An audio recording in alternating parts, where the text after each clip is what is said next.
이건 모든 피부 질환에 똑같이 통용되는 말입니다. 수분 섭취를 많이 하고 배설함으로써 가려움증을 일으키는 것들을 씻어 내려보내는, 체외로 배출시키는 이런 방법이 있겠고요. 안녕하세요, 몸신 한의사 한진호입니다. 오늘 주제는 가려움증입니다. 우리가 한자로 소양증이라고 합니다. 가려움증, 정말 이거 말할 수 없는 고통이죠. 가려움증, 경험해 보신 분들만 알 수 있다는 가려움증. 고문도 했었다고 하죠. 가렵게 만들어서 사람을 미치게 만들었다는, 온몸을 묶어놓고 물방울을 하나씩 떨어뜨려 가지고 막 간지러워 미치게 만드는 거죠. 그런 고문도 있었다고 합니다. 가려움증 때문에 잠을 못 이루는 분들이 있습니다. 많아요. 가려워서 긁다가 피부가 손상되는 경우가 있죠. 특히 아이들, 아토피 피부염이라든지 이런 게 있을 때 막 벅벅 아주 그냥 피가 날 때까지 긁는 거예요. 그래도 속이 시원하지 않으니까 막 긁습니다. 막 긁으면 상처가 나죠. 그럼 어떻게 돼요? 그걸로 이제 손톱에 있던 병균이 들어가서 염증이 생기죠. 그러면 아프고, 영화에도 나왔었죠. 친절한 금자씨. 발가락에 모기가 물리면 긁으면 간지럽고 안 긁으면 가렵고 사람 진짜 미치는 거죠. 자, 가려움증이 있을 때 막 피가 나고 통증이 있을 때까지 긁어야만 속이 시원한 이런 무서운 증상이죠. 질병이라고 말할 수는 없지만 가려움증, 소양증에 대해서 오늘 알아보려고 합니다. 가려움증이 나타나는 그 첫 번째 원인은 알레르기에 있습니다. 아까 말씀드렸던 아토피 피부염. 아토피 피부염은 고생 많이 하죠. 막 접히는 부위 두꺼워지고, 스테로이드 연고 바르면 살색이 또 까맣게 변하고. 근데 그러면 낫습니까? 낫지 않죠. 또 가려워요. 또 긁고 연고 바르고 계속 반복되다 보면 태선화라고 하죠. 무슨 가죽 지갑 같이, 가죽 제품 같이 이렇게 딱딱한 피부, 어두운 그 착색, 이런 것들이 있을 수 있습니다. 또 이 알레르기 이외에도 뭐가 있을까요? 건조증이 있을 수 있죠. 피부는 건조하면 가렵기 쉽습니다. 특히 연세 드신 분들, 피부가 건조해지면서 가려워요. 긁으면 하얀 가루가 떨어지죠. 린설이라고도 하는데 하얀 가루가 떨어지는 그런 피부 건조로 인한 증상. 습진이 있죠. 습진도 상당히 가렵습니다. 매우 가려워요. 그래서 엄청 긁게 되죠. 근데 그건 또 원인균이 있죠. 곰팡이균 같은 습진균이 있고, 이 다음에 또 특이한 것이 담낭에 염증이 있거나 담즙이 막혔을 때 또 전신에 소양, 가려움증이 있을 수 있습니다. 자, 이런 많은 원인들이 있는데 이런 원인 없이 그냥 가려운 경우도 있어요. 특히나 이제 한의학에서는 내상 발반이라고 해서 어떤 음식을 먹고 한번 식중독에 크게 걸린 다음에 그 음식이나 그와 유사한 음식에 노출되면 또 두드러기와 함께 또 가려움증이 발생하기도 합니다.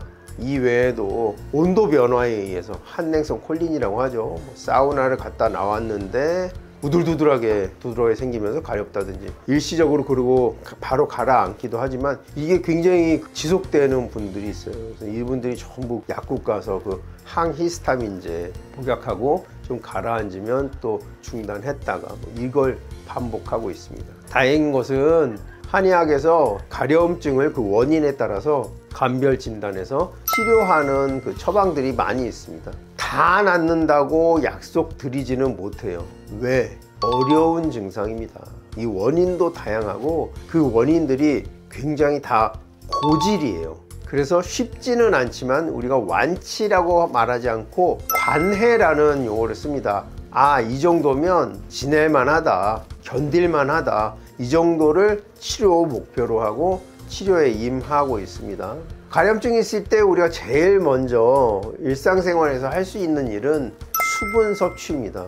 어떤 원인이라 하더라도 수분을 섭취해서, 우리 한의학에서는 혈난이라고 하거든요. 혈액이 어지러워진 것, 우리 전쟁을 난이라고 하잖아요. 누구누구의 난 하는 것처럼 혈난, 혈액에 이상한 일이 발생했을 때는 수분을 섭취하고 배설함으로써 이것을 씻어내는 그런 방법을 적극 추천하고 있고요. 이건 모든 피부 질환에 똑같이 통용되는 말입니다. 수분 섭취를 많이 하고 배설함으로써 가려움증을 일으키는 것들을 씻어내려보내는 체외로 배출시키는 이런 방법이 있겠고요. 건조해서 오는 가려움증은요, 수분 섭취도 중요하지만 습윤제를 꼼꼼히 발라주는 것도 굉장히 중요합니다.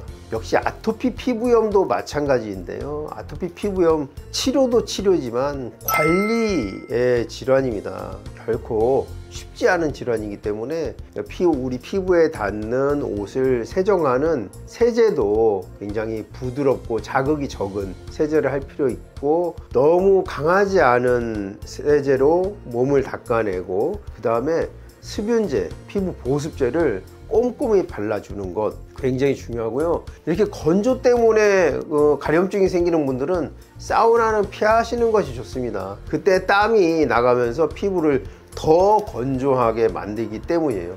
땀이 나면 습기가 생기는 것 아니냐, 이렇게 착각하기가 쉬운데요.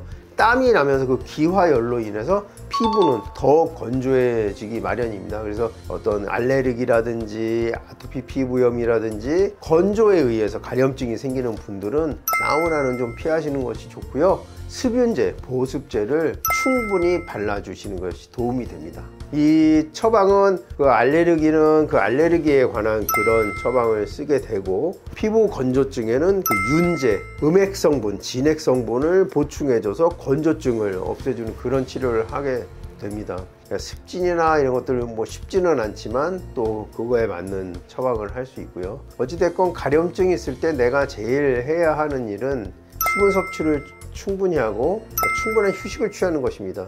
우리가 면역 때문에 이 가려움증이 오는 경우가 많거든요. 특히나 이 알레르기에 의한, 아까 말씀드렸던 아토피 피부염이라든지 내상 발반, 음식에 의한 이런 두드러기 가려움증은 내 면역이 약할 때 더 증상이 자주 발생하거나 더 심하게 발생할 수 있습니다. 그래서 충분한 수면을 취하는 것, 우리가 잠을 자는 동안 우리 신체의 면역 기능을 재정비하기 때문에 충분한 수면, 즉 휴식이죠. 휴식과 수면을 취하는 것이 좋습니다. 또한 음식도 너무 가공되지 않고 담백한 제철에 나는 채소를 이용한 나물이라든지 너무 고온에서 조리된 음식도 피하는 것이 좋습니다. 우리 인류가 기름에 튀긴 너무 고온으로 조리된 음식을 섭취한 지가 그리 오래되지 않았다고 합니다. 근데 이런 고온 조리된 음식, 튀김류 있죠, 이런 것들이 식중독에 의해서 두드러기 가려움증 있는 분들 이 증상을 굉장히 악화시킵니다.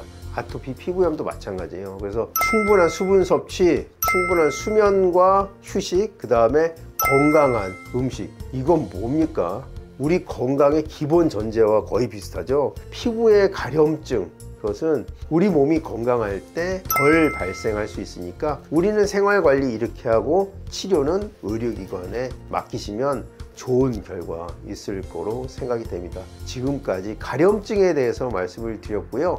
또 궁금하신 점 있으면 댓글 남겨주시면 성의껏 답변해 드리도록 하겠습니다. 지금까지 몸신 한의사 한진우였습니다. 감사합니다.